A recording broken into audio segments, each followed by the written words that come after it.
ओम शांति। 6 अगस्त का प्रातः मुरली। शिव बाबा, आज हम बच्चों को ज्ञान के सागर, पवित्रता के सागर, प्रेम के सागर, सुख के सागर, शांति के सागर, आनंद के सागर, शक्ति के सागर, शिव बाबा, आज हम बच्चों को साकार मुरली सुनाने के लिए आए हैं। तो आज हम बच्चे 6 तारीख का साकार महावाक्य सुनते हैं। मीठे बच्चे, सवेरे सवेरे उठ ये चिंतन करो कि मैं इतनी छोटी सी आत्मा कितने बड़े शरीर को चला रही हूँ। मुझ आत्मा में अविनाशी पाठ नोंदा हुआ है। प्रश्न पूछते बाबा, शिव बाबा को कौन सी प्रैक्टिस है, कौन सी नहीं? उत्तर में बाबा कहते हैं, आत्मा का ज्ञान रत्नों से श्रृंगार करने की प्रैक्टिस शिव बाबा को है। बाकी शरीर का श्रृंगार करने की प्रैक्टिस उन्हें नहीं, क्योंकि बाबा कहते मुझे तो अपना शरीर है नहीं। मैं इनका शरीर भले किराए पर लेता हूँ, लेकिन इस शरीर का श्रृंगार यह आत्मा स्वयं करती, मैं नहीं करता। मैं तो सदा अशरीरी हूँ। आज का गीत, बदल जाए दुनिया न बदलेंगे हम। ओम शांति। बच्चों ने यह गीत सुना, किसने सुना? आत्मा ने इस शरीर के कानों द्वारा सुना। बच्चों को भी यह मालूम पड़ा कि आत्मा कितनी छोटी है। वह आत्मा इस शरीर में नहीं है तो शरीर को काम का नहीं रहता। कितनी छोटी आत्मा के आधार पर यह कितना बड़ा शरीर चलता है। दुनिया में किसी को भी पता नहीं है कि आत्मा क्या चीज़ है जो इस रथ पर विराजमान होती है। अकाल मूर्त आत्मा का यह तख्त है। बच्चों को भी यह ज्ञान मिलता है। कितना रमणीक रहस्ययुक्त है। जब कोई ऐसी रहस्ययुक्त बात सुनी जाती है तो चिंतन चलता है। तुम बच्चों का भी यह चिंतन चलता है। इतनी छोटी सी आत्मा है, इतने बड़े शरीर में आत्मा में 84 जन्मों का पाठ नोंदा हुआ है। शरीर तो विनाशी हो जाता है, बाकी आत्मा रहती है। ये बड़ी विचार की बातें हैं। सवेरे उठकर यह ख्याल करना चाहिए कि बच्चों को कि स्मृति आई आत्मा कितनी छोटी है। उनको अविनाशी पाठ मिला हुआ है। मैं आत्मा कितनी वंडरफुल हूँ। यह नया ज्ञान है जो दुनिया में किसी को भी नहीं है। बाप ही आकर बतलाते हैं। जो सिमरन करना होता है, हम कितनी छोटी सी आत्मा कैसे पाठ बजाती है। शरीर 5 तत्वों का बनता है। बाबा को थोड़ी ही मालूम पड़ता है शिव बाबा की आत्मा कैसे आती जाती है। ऐसे भी नहीं, सदैव इसमें रहती है। तो ये चिंतन करना है। तुम बच्चों को बाप ऐसा ज्ञान देते हैं जो कभी कोई को मिल ना सके। तुम जानते हो बरोबर यह ज्ञान इनकी आत्मा में नहीं था, और सत्संगों में ऐसी ऐसी बातों पर कोई ख्याल नहीं रहता है। आत्मा और परमात्मा का रिंचक भी ज्ञान नहीं है। कोई भी साधु सन्यासी आदि यह थोड़ी ही समझते कि हम आत्मा शरीर द्वारा इनको मंत्र देती है, आत्मा शरीर द्वारा शास्त्र पढ़ती है। एक भी मनुष्य मात्र आत्माभिमानी नहीं है। आत्मा का ज्ञान कोई को है नहीं, तो फिर बाप का ज्ञान कैसे होगा?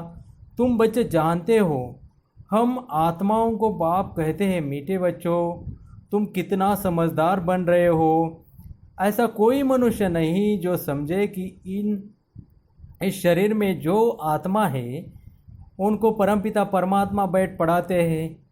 कितनी समझने की बातें हैं, परंतु फिर भी धंधे आदि में जाने से भूल जाते हैं। पहले तो बाप आत्मा का ज्ञान देते हैं जो कोई भी मनुष्य मात्र को नहीं है। गायन भी है ना, आत्माएं परमात्मा अलग रहे बहुकाल, हिसाब है ना। तुम बच्चे जानते हो आत्मा ही बोलती है शरीर द्वारा। आत्मा ही शरीर द्वारा अच्छे व बुरे काम करती है। बाप आकर आत्माओं को कितना गुलगुल बनाते हैं। पहले पहले तो बाप कहते हैं सवेरे सवेरे उठकर यही प्रैक्टिस हुआ, ख्याल करो कि आत्मा क्या है जो इस शरीर द्वारा सुनती है।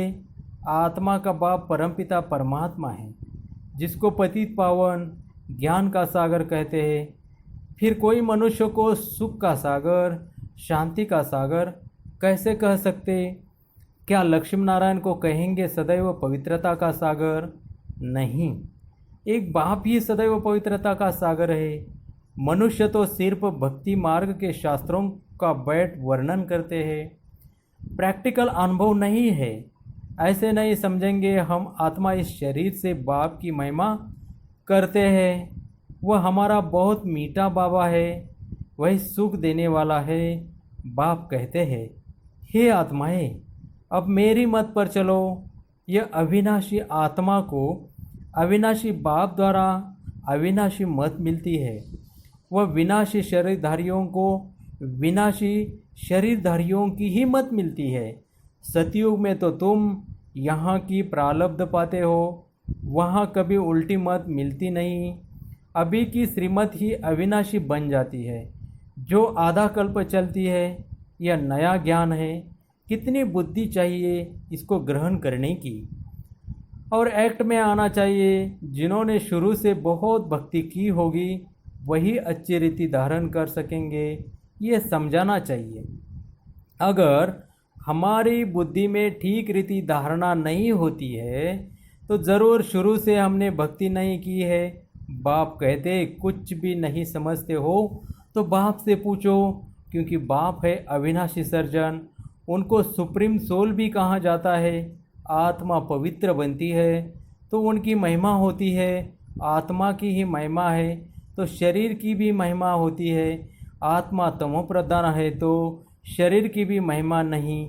इस समय तुम बच्चों को बहुत गुह्य बुद्धि मिलती है, आत्मा को ही मिलती है। आत्मा को कितना मीठा बनना चाहिए, सबको सुख देना चाहिए। बाबा कितना मीठा है, आत्माओं को भी बहुत मीठा बनाते हैं। आत्मा कोई भी अकर्तव्य कार्य न करे, यह प्रैक्टिस करनी है। चेक करना है कि मेरे से कोई अकर्तव्य तो नहीं होता है। शिव बाबा कभी अकर्तव्य कार्य करेंगे नहीं, वो आते ही है उत्तम से उत्तम कल्याणकारी कार्य करने, सबको सद्गति देते हैं। तो जो बाप कर्तव्य करते हैं बच्चों को भी ऐसा कर्तव्य करना चाहिए, ये भी समझाया है। जिसने शुरू से लेकर बहुत भक्ति की है उनकी बुद्धि में ही यह ज्ञान ठहरेगा। अभी भी देवताओं के ढेर भक्त हैं, अपना सिर देने के लिए भी तैयार रहते हैं।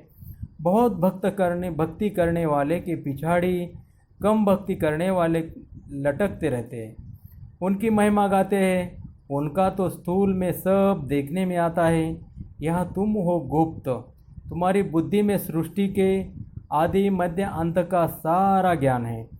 यह भी बच्चों को मालूम है। बाबा हमको पढ़ाने आए हैं, अब फिर हम घर जाएंगे।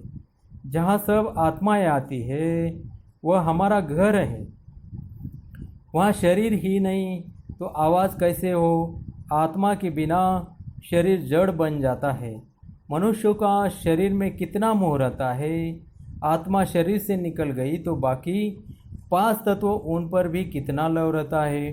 स्त्री पति की चिता पर चढ़ने लिए तैयार हो जाती है, कितना मोह रहता है शरीर में। अभी तुम समझते हो नष्ट मोहा होना है सारी दुनिया से, यह शरीर तो खत्म होना है, तो उनसे मोह निकल जाना चाहिए ना। परंतु बहुत मोह रहता है। ब्राह्मणों को खिलाते हैं, याद करते हैं ना, फलाने का श्राद्ध है, अब वह थोड़ी ही खा सकते हैं। तुम बच्चों को तो अब इन बातों से अलग हो जाना चाहिए। ड्रामा में हर एक अपना पार्ट बजाते हैं। इस समय तुमको ज्ञान है, हमको नष्ट मोह बनना है। मोहजीत राजा की भी कहानी है ना, और कोई मोहजीत राजा होता नहीं। यह तो कथाएं बहुत बनाई है ना, वहाँ अकाले मृत्यु होती नहीं, तो पूछने की भी बात नहीं रहती। इस समय तुमको मोहजीत बनाते हैं। स्वर्ग में मोहजीत राजाएं थी, यथा राजा रानी तथा प्रजा ऐसे है। वह है ही नष्टमोहा की राजधानी। रावण राज्य में मोह होता है, वहाँ तो विकार होता नहीं। रावण राज्य ही नहीं, रावण की राजा ही चली जाती है। राम राज्य में क्या होता है कुछ भी पता नहीं, सिवाय बाप की और कोई यह बातें बता न सके। बाप इस शरीर में होते भी देही अभिमानी है। लोन अथवा किराए पर मकान लेते हैं तो उसमें भी मोह रहता है। मकान को अच्छी रीति फर्निश करते हैं। इनको तो फर्निश करना नहीं है क्योंकि बाप तो अशरीरी है। इनको कोई भी श्रृंगार आदि करने की प्रैक्टिस ही नहीं है। इनको तो अविनाशी ज्ञान रत्नों से बच्चों को श्रृंगारने की ही प्रैक्टिस है। सृष्टि के आदि मध्य अंत का राज समझाते हैं। शरीर तो अपवित्र ही है। इनको जब दूसरा नया शरीर मिलेगा तो पवित्र होंगे। इस समय तो यह पुरानी दुनिया है, यह खत्म हो जानी है। यह भी दुनिया में किसी को पता ही नहीं है। धीरे धीरे मालूम पड़ेगा नई दुनिया की स्थापना और पुरानी दुनिया का विनाश। यह तो बाप का ही काम है। बाप ही आकर ब्रह्मा द्वारा प्रजा रच नई दुनिया की स्थापना कर रहे हैं। तुम नई दुनिया में हो? नहीं, नई दुनिया स्थापन होती है तो ब्राह्मणों की चोटी भी ऊंच है। बाबा ने समझाया है। बाबा के सम्मुख आते ही हो तो पहले ये याद करना है कि हम ईश्वर बाप के सम्मुख जाते हैं। शिव बाबा तो निराकार है, उनके सम्मुख हम कैसे जाए? तो उस बाप को याद कर फिर बाप के सम्मुख आना है। तुम जानते हो वह इसमें बैठा हुआ है। यह शरीर तो पतित है। शिव बाबा की याद में न रह कोई काम करते हो तो पाप लग जाता है। हम शिव बाबा के पास जाते हैं, फिर दूसरे जन्म में दूसरे संबंधी होंगे, वहाँ देवताओं की गोद में जाएंगे। ये ईश्वरीय गोद एक ही बार मिलती है। मुख से कहते हैं बाबा हम आपको हो चुका, हम आपका हो चुका। बहुत है जिन्होंने कभी देखा भी नहीं है। बाहर में रहते हैं, लिखते हैं शिव बाबा हम आपकी गोद के बच्चे हो चुके हैं। बुद्धि में ज्ञान है। आत्मा कहती है हम शिव बाबा के बन चुके। इनके पहले हम पतित की गोद थे। भविष्य में पवित्र देवता की गोद में जाएंगे। ये जन्म दुर्लभ है। हीरे जैसा तुम यहाँ संगम युग पर बनते हो। संगम युग कोई उस पानी के सागर और नदियों को नहीं कहा जाता। रात दिन का फर्क है। ब्रह्मपुत्रा बड़ी नदी है जो सागर में मिलती है। नदियाँ जाकर सागर में पड़ती है। तुम भी सागर से निकली हुई ज्ञान नदी हो। ज्ञान सागर शिव बाबा है। बड़ी नदी है ब्रह्मपुत्रा। इनका नाम ब्रह्मा है। सागर से इनका कितना मेल है तुमको मालूम है? नदियाँ कहाँ से निकलती है? सागर से ही निकलती है, फिर सागर में पड़ती है। सागर से मीठा पानी खींचते हैं। सागर के बच्चे फिर सागर में जाकर मिलते हैं। तुम भी ज्ञान सागर से निकली हो, फिर सब वहाँ चली जाएंगी, वहाँ ही रहते हैं। वहाँ तुम आत्माएं भी रहती हो। ज्ञान सागर आकर तुमको पवित्र मीठा बनाते हैं। आत्मा जो खारी बन गई है उनको मीठा बनाते हैं। 5 विकारों रूपी छींची नमकीन तुमसे निकल जाती है तो तुम तमो प्रधान से सतो प्रधान बन जाते हो। बाप पुरुषार्थ बहुत कराते हैं। तुम कितने सतो प्रधान थे, स्वर्ग में रहते थे, तुम बिल्कुल छींची बन गए हो। रावण ने तुमको क्या बनाया है? भारत में ही गाया जाता है, हीरे जैसा जन्म अमर लोग। बाबा कहते रहते हैं तुम कौड़ियों पिछाड़ी क्यों हैरान होते हो? कौड़ियाँ भी जास्ती थोड़ी चाहिए। गरीब झट समझ जाते। साहूकार तो कहते अभी हमारे लिए यहाँ ही स्वर्ग है। तुम बच्चे जानते हो जो भी मनुष्य मात्र है सबका इस समय कौड़ी जैसा जन्म है। हम भी ऐसे थे। अभी बाबा हमको क्या बनाते हैं? एम ऑब्जेक्ट तो है ना। हम नर से नारायण बनते हैं। भारत अब कौड़ी जैसा कंगाल है ना। भारतवासी खुद थोड़ी जानते यहाँ तुम कितने साधारण आबलाए हो। कोई बड़ा आदमी होगा तो उनका यहाँ बैठने की दिल नहीं होगी। जहाँ बड़े बड़े आदमी सन्यासी गुरु आदि लोग होंगे वहाँ की बड़ी बड़ी सभाओं में जाएंगे। बाप भी कहते हैं मैं गरीब निवाज हूँ।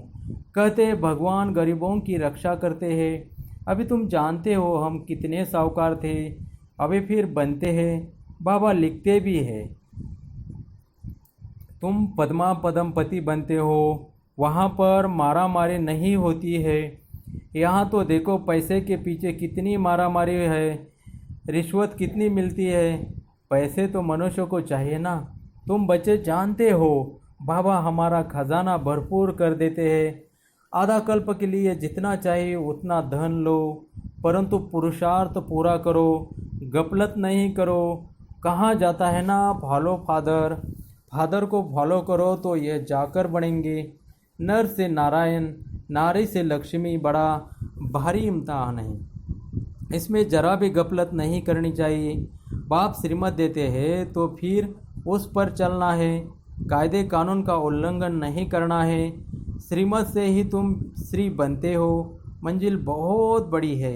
अपना रोज़ का खाता रखो, कमाई की या नुकसान किया, बाप को कितना याद किया, कितनों को रास्ता बताया। अंधों की लाठी तुम होना, तुमको ज्ञान का तीसरा नेत्र मिलता है। अच्छा, मीठे मीठे सिकेले दे बच्चों को, मीठे मीठे सिकेले दे बच्चों प्रति माता पिता बाप दादा का याद प्यार और गुड मॉर्निंग। रूहानी बाप की रूहानी बच्चों को नमस्ते। हम रूहानी बच्चों की रूहानी बाप दादा को याद प्यार और नमस्ते। धारणा के लिए मुख्य सार, जैसे बाप मीठा है ऐसे मीठा वन सबको सुख देना है। कोई भी अकर्तव्य कार्य नहीं करना है। उत्तम से उत्तम कल्याण का ही कार्य करना है। कौड़ियों के पिछाड़ी हैरान नहीं होना है। पुरुषार्थ कर अपनी जीवन हीरे जैसी बनानी है, गफलत नहीं करनी है। वरदान, चैलेंज और प्रैक्टिकल की समानता द्वारा स्वयं को पापों से सेफ रखने वाले विश्व सेवाधारी भव। आप बच्चे जो चैलेंज करते हो उस चैलेंज और प्रैक्टिकल जीवन में समानता हो, नहीं तो पुण्य आत्मा के बजाय बोझ वाली आत्मा बन जाएंगे। इस पाप और पुण्य की गति को जानकर स्वयं को सेफ रखो, क्योंकि संकल्प में भी किसी भी विकार की कमजोरी, व्यर्थ बोल, व्यर्थ भावना, घृणा व ईर्ष्या की भावना पाप के खाते को बढ़ाती है। इसलिए पुण्य आत्मा भव के वरदान द्वारा स्वयं को सेफ रख विश्व सेवादारी बनो।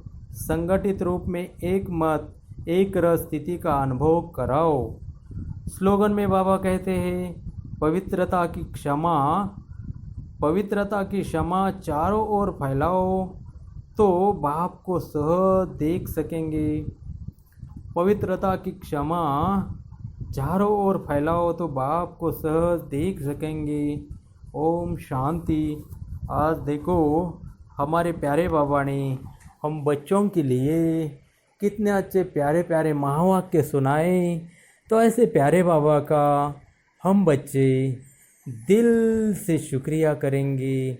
वाह वाह वाह वाह, शुक्रिया बाबा, शुक्रिया।